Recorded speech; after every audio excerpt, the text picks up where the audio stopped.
Welcome, my dear friends. So, in this lecture, we are going to study our next process, and here our process is process number 7.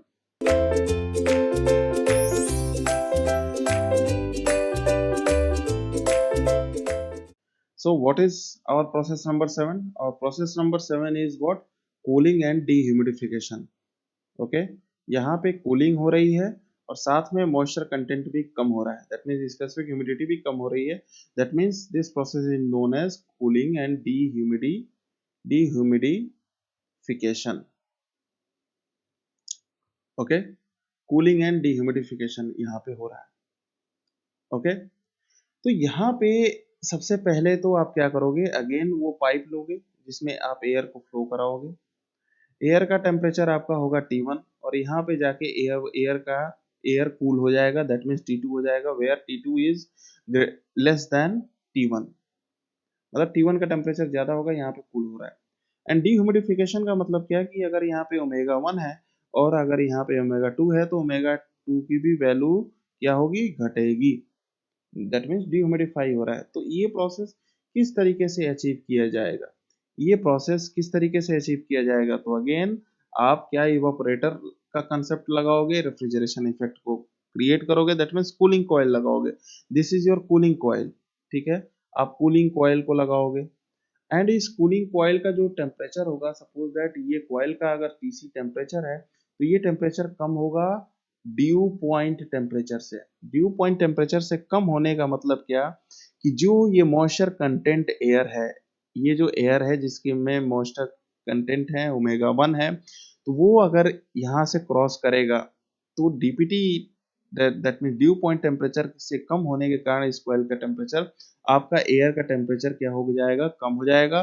साथ में आपके air का जो moisture है इस coil पे condense होना शुरू हो जाएगा.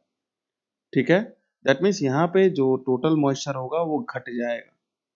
ड्यू पॉइंट टेम्परेचर में आपने क्या देखा था, सपोज दैट अगर कोल्ड ड्रिंक की बोतल का एग्जांपल लो और उसको खुले एटमॉस्फेयर में रख दो, तो जो यहाँ से एयर पास होगी वो एयर का मॉइस्चर इस पे कंडेंस हो जाएगा. दैट मीन्स इस तरफ एयर के मॉइस्चर में भारी गिरावट होगी, बट दूसरी तरफ जहाँ से एयर इनलेट हो रहा होगा उसका मॉइस्चर ज्यादा होगा. तो मॉइस्चर गया कहाँ, बॉटल पे आके कंडेंस हो जाता है. देखते हो ना, जो कोल्ड बॉटल होती है उस पे वाटर कंटेंट आ जाती है पिक्चर में. तो वो कहाँ से आती है, वो इसलिए आती है क्योंकि ड्यू पॉइंट टेम्परेचर से कम उस बॉटल का टेम्परेचर होता है. ठीक है, तो by this way we have to extract the moisture vapour, that means moisture in form of water from air. इस तरीके से आप मॉइस्चर को कंटेंट करते हैं अपने कूलिंग कॉइल पे और उसके कारण आपका वाटर कूल भी होता है, आपका एयर कूल भी होता है. साथ में उसकी मॉइस्चर कंटेनिंग कैपेसिटी भी कम होती है ड्यू टू दिस कंडेंसेशन. ठीक है, और ये कंडेंस होकर वाटर के ड्रॉपलेट्स में यहाँ गिरता रहता है और यहाँ से फ्लो होता रहता है और बाहर निकल जाता है. इस तरीके से होता है. तो अगर इस प्रोसेस को हम अपने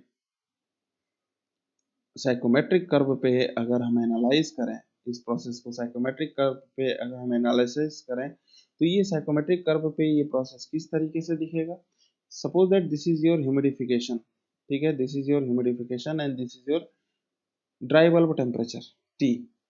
ठीक है, एंड इस प्रोसेस में अगर सपोज दैट अगर आपको डिह्यूमिडिफिकेशन दिखाना है, टेम्परेचर में गिरावट भी दिखानी है, तो इस पॉइंट को 1 कहो, इस पॉइंट को 2 कहो. दैट मीन्स यहाँ पे अगर आप ऑब्जर्व करोगे तो इस स्पेसिफिक ह्यूमिडिटी में काफी भारी गिरावट आ रही है, डिक्रीज हो रहा है. और साथ में आपका टेम्परेचर भी देखो तो डिक्रीज हो रहा है. ठीक है ना, इस डायरेक्शन में जस्ट अपोजिट डायरेक्शन में जा रहा है, जस्ट अपोजिट डायरेक्शन में दैट मीन्स कूलिंग इफेक्ट हो रहा है. एंड यहाँ पे ये डाउनवर्ड डायरेक्शन में जा रहा है, दैट मीन्स डिह्यूमिडिफिकेशन हो रहा है. ठीक है ना, इज इट राइट और रॉन्ग. ओके, एंड यहाँ पे अगेन अगर आप इंथैल्पी को ऑब्जर्व करोगे तो this is your point 2 and this is point 1 enthalpy. Is it right और wrong. So in this process your enthalpy is not equal to each other. Okay, and यहाँ पे अगर टोटल लोड की बात करोगे तो टोटल लोड आपका क्या होगा, total load is nothing but your H1 minus H2 हो जाएगा. And after calculation, you have to write that कि sensible cooling load plus latent cooling load, आप इसको लिखोगे. So what is the value of sensible cooling load. Sensible cooling load की जो value आपने देखी थी पीछे वाले लेक्चर्स में, वो क्या देखी थी, 0.0204 देखी थी, सीएमएम देखा था, and in bracket T1 minus आपने T2 देखा था, प्लस साथ में लेटेंट कूलिंग लोड आपने क्या देखा था, साथ में लेटेंट कूलिंग लोड आपने देखा था 50 सीएमएम, 50 सीएमएम इन ब्रैकेट ओमेगा 1 माइनस ओमेगा 2 आपने ये देखा था। अब यही था आपका टोटल लोड। ठीक है, तो इसकी यूनिट आप लिख सकते हैं किलोवाट में, and this formula is important for your GATE objective. कि गेट ऑब्जेक्टिव में आप बोल देगा कि एयर आपका कूल हो रहा है, साथ में डिह्यूमिडिफाई हो रहा है, उसकी ये वैल्यू इतनी है, ये वैल्यू इतनी है, ये वैल्यू इतनी है, सारी वैल्यू को दे देगा, तो आपको ये फॉर्मूला लगा के कैलकुलेट करना होगा। इज इट राइट और रॉन्ग?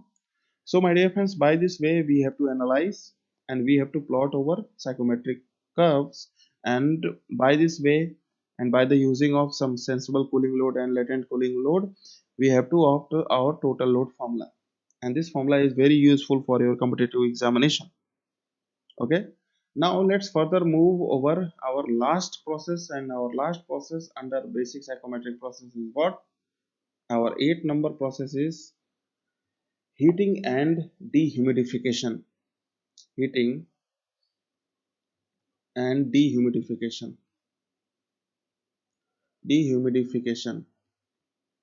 या फिर इस प्रोसेस का दूसरा नाम होता है एडियाबैटिक डिह्यूमिडिफिकेशन।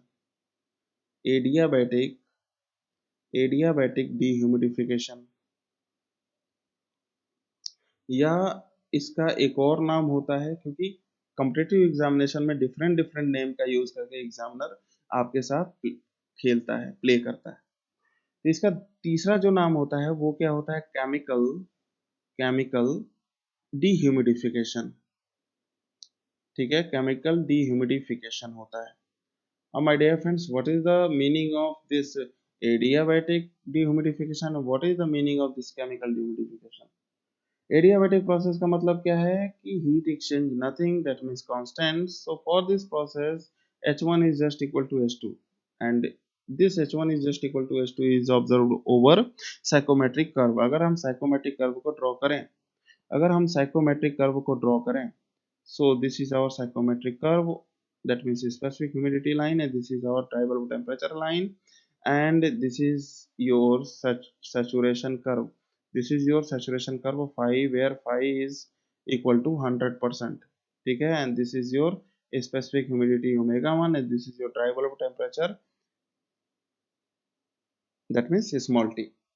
इस तरीके से हुआ, और साथ में हीटिंग हो रही है, इज इट राइट, और डिह्यूमिडिफिकेशन हो रही है, that means you have to plot your graph like that.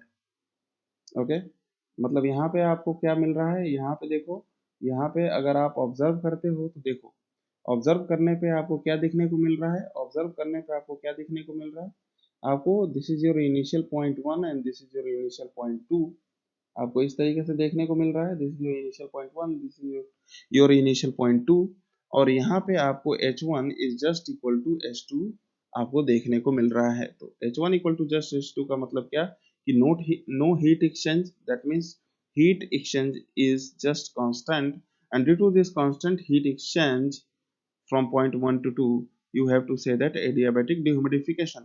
dehumidification क्यों बोला इसको, dehumidification इसलिए बोला कि देखो आपका ये जो ओमेगा है जस्ट अपोजिट डायरेक्शन में जा रहा है, दैट मीन्स डिह्यूमिडिफाई हो रहा है।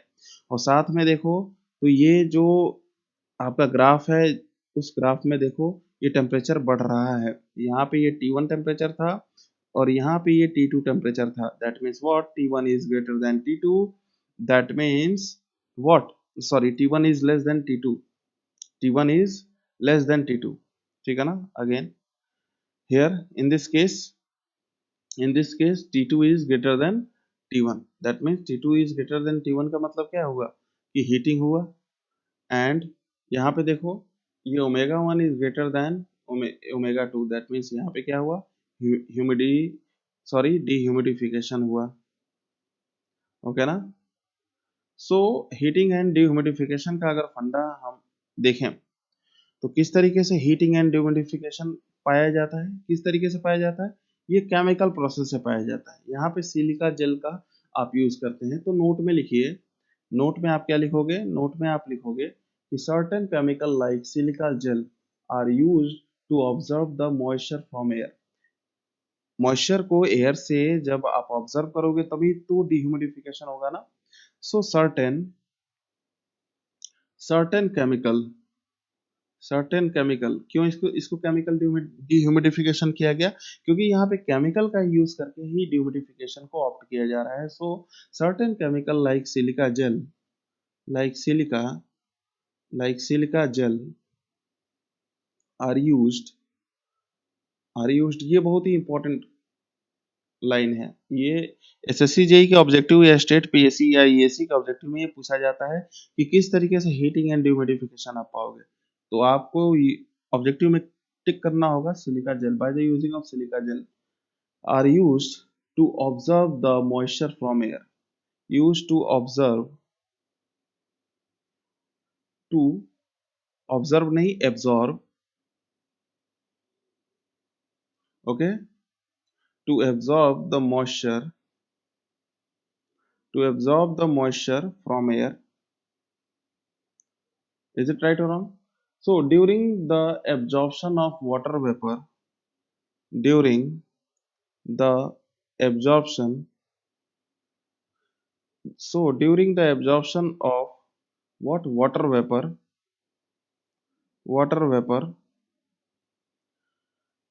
will release its latent heat of condensation, will release, will release the latent heat of, will release the latent heat of condensation.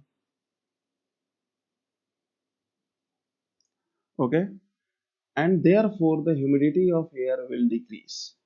Okay, therefore the humidity of air gonna be decrease.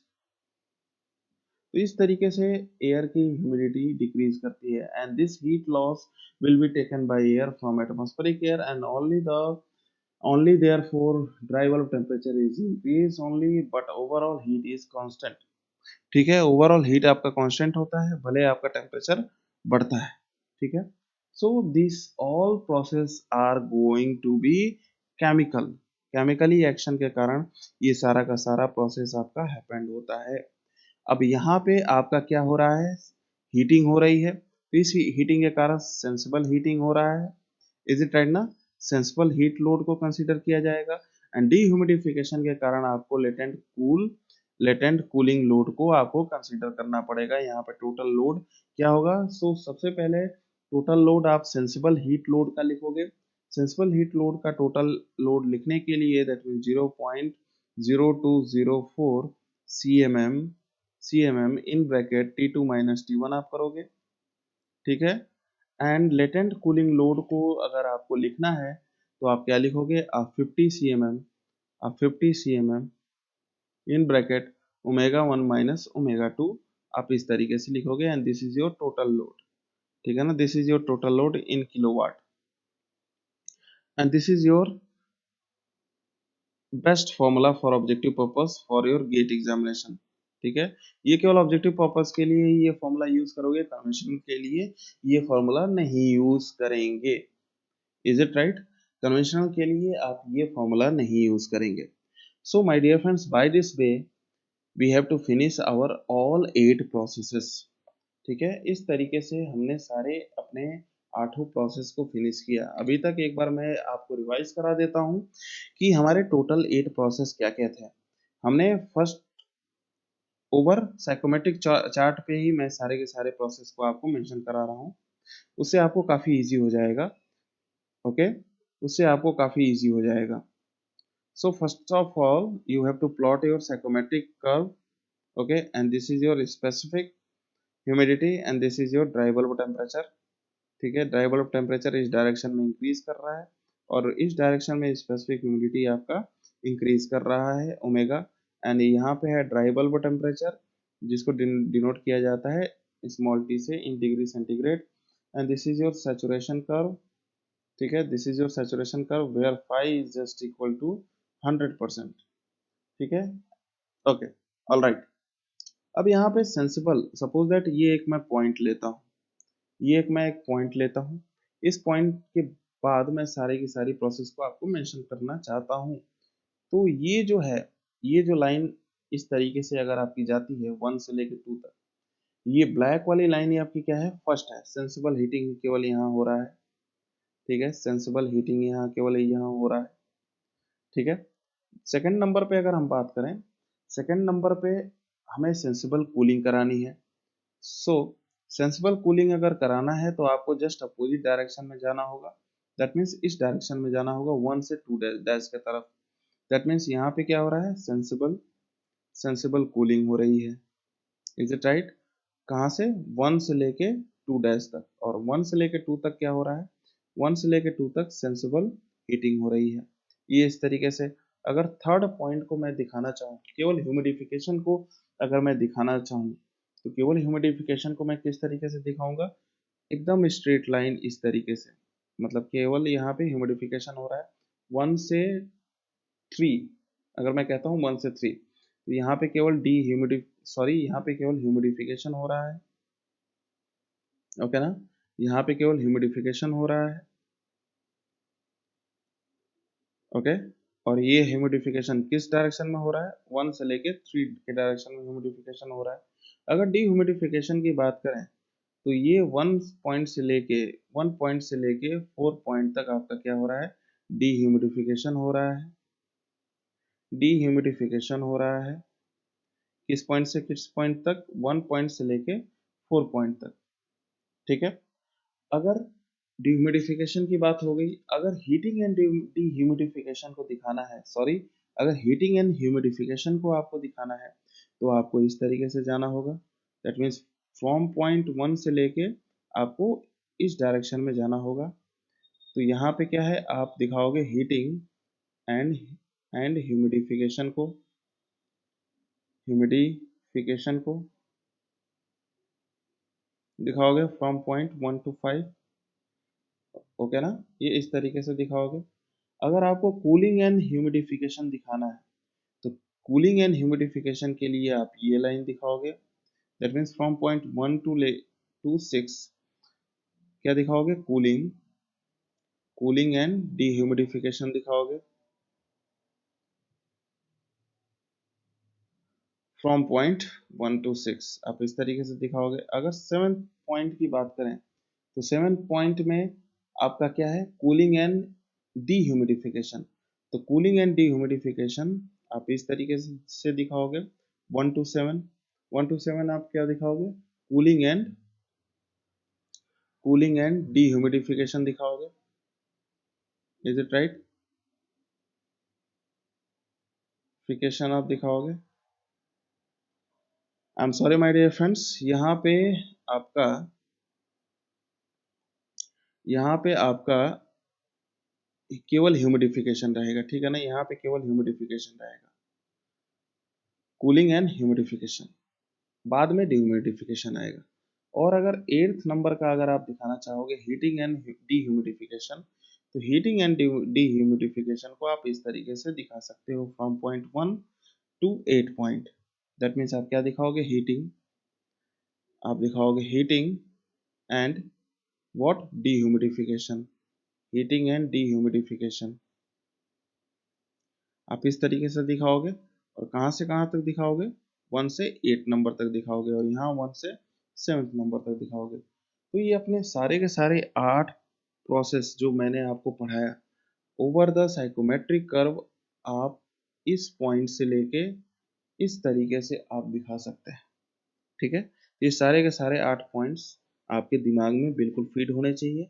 और इन 8 में से केवल आपको 2 formula important learn होने चाहिए, sensible heating and humidification का। That means यहाँ latent heat load, और यहाँ पे आपको स्पेसिफिक हीट लोड आपको बिल्कुल ध्यान से रटा होना चाहिए।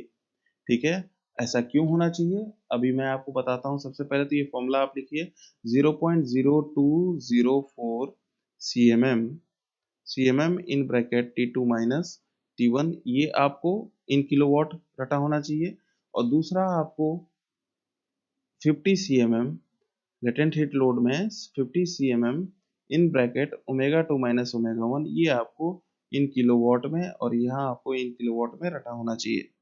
क्यों? क्योंकि अगर सेंसिबल कूलिंग करना है तो बस इसके जगह पे आपको क्या लिख देना है, T1 माइनस T2 टेम्परेचर को रिवर्स कर देना है। अगर डिह्यूमिडिफिकेशन के बारे में लिखना है तो यहाँ पे क्या करना है, जस्ट इसको रिवर्स कर देना है इस तरीके से। अगर हीटिंग एंड डिह्यूमिडिफिकेशन करना है तो यहाँ पे टोटल लोड लिख के आपको क्या करना है, सेंसिबल हीट लोड वाले फॉर्मूले को और लेटेंट हीट लोड वाले फॉर्मूले को ऐड कर देना है। अगर कूलिंग एंड ह्यूमिडिफिकेशन की बात करें तो टोटल लोड लिख के कूलिंग का ये, दैट मीन्स ये सेंसिबल कूलिंग लोड है, यहाँ पे क्या है सेंसिबल कूलिंग लोड में अगेन ये पूरा का पूरा सेम और टेम्परेचर रिवर्स, तो ये सेंसिबल कूलिंग लोड को लिखिए और साथ में ये लेटेंट हीट लोड वाला ये फॉर्मूला आप मेंशन कर दीजिए। अगेन अगर कूलिंग एंड डिह्यूमिडिफिकेशन की बात करें तो टोटल लोड करके सेंसिबल कूलिंग लोड को लिखिए, एंड डिह्यूमिडिफिकेशन के लिए पूरा का पूरा सेम और बस रिवर्स हो जाएगा आपका ओमेगा, दैट मीन्स आपको मिल जाएगा लेटेंट कूलिंग लोड आपको मिल जाएगा, दैट मीन्स यहाँ से लेटेंट कूलिंग लोड को आप लिख सकते हैं। और अगर हीटिंग एंड डिह्यूमिडिफिकेशन की बात करें तो टोटल लोड में आपको सेंसिबल हीट लोड और प्लस साथ में आपको डिह्यूमिडिफिकेशन के फॉर्मेट में आपको अगर चलना होगा तो लेटेंट कूलिंग लोड को आप लिख दोगे। That means you have to learn only this two formula, केवल आपको ये दो फॉर्मूला दिमाग में बैठा होना चाहिए फॉर ऑब्जेक्टिव पर्पस, और बाकी टेम्परेचर का इंटरचेंजिंग करके, स्पेसिफिक ह्यूमिडिटी का इंटरचेंजिंग करके, और किस बेसिस पे करोगे, by the observation of your curve over psychometric chart. Psychometric chart पे आपको खुद ही समझ में आ जाएगा कि कौन सा पॉइंट हायर है कौन सा पॉइंट लोअर है, ठीक है। तो उसके कारण आप टेम्परेचर और स्पेसिफिक ह्यूमिडिटी को चेंज करके आप डिह्यूमिडिफिकेशन, ह्यूमिडिफिकेशन, कूलिंग, हीटिंग, इन सब में आप रिलेशन फाइंड कर सकते हैं, ठीक है। और डायरेक्टली फॉर्मूला पुट कर करके आप टोटल लोड की कैलकुलेशन इजीली आप कर सकते हैं। So by this way we have to observe and we have to solve any problem, okay, and these type of question gonna be very easy। इस type के क्वेश्चंस आपके बहुत ही ज़्यादा इजी होते हैं, इसमें कोई 1% की कोई भी दिक्कत नहीं है, ठीक है ना। इस टाइप के क्वेश्चंस बहुत ही इजी होते हैं, उसमें कोई भी प्रॉब्लम नहीं होती है। So my dear friends, by this way we have to solve any types of questions, okay, and now from next lecture we have to study our next topic under air conditioning, and our next topic is air washer। And air washer में भी total हमारे पास 2 lecture होंगे, तो सबसे पहले हम lecture number first study करेंगे and then हम लेक्चर नंबर सेकंड स्टडी करेंगे, इज इट राइट और रॉन्ग। एंड देन उसके बाद सेंसिबल हीट फैक्टर की कैलकुलेशन, बाई पास फैक्टर की calculation, mixing of air stream without condensation, ventilation air, इन सब के बारे में देखेंगे एंड सम बेसिक्स प्रॉब्लम्स को हम सॉल्व करेंगे, ठीक है। So my dear friends, from next lecture we gonna be go through with air washer with lecture number first। So तब तक के लिए all the best for your examination, have a nice day and thank you so much।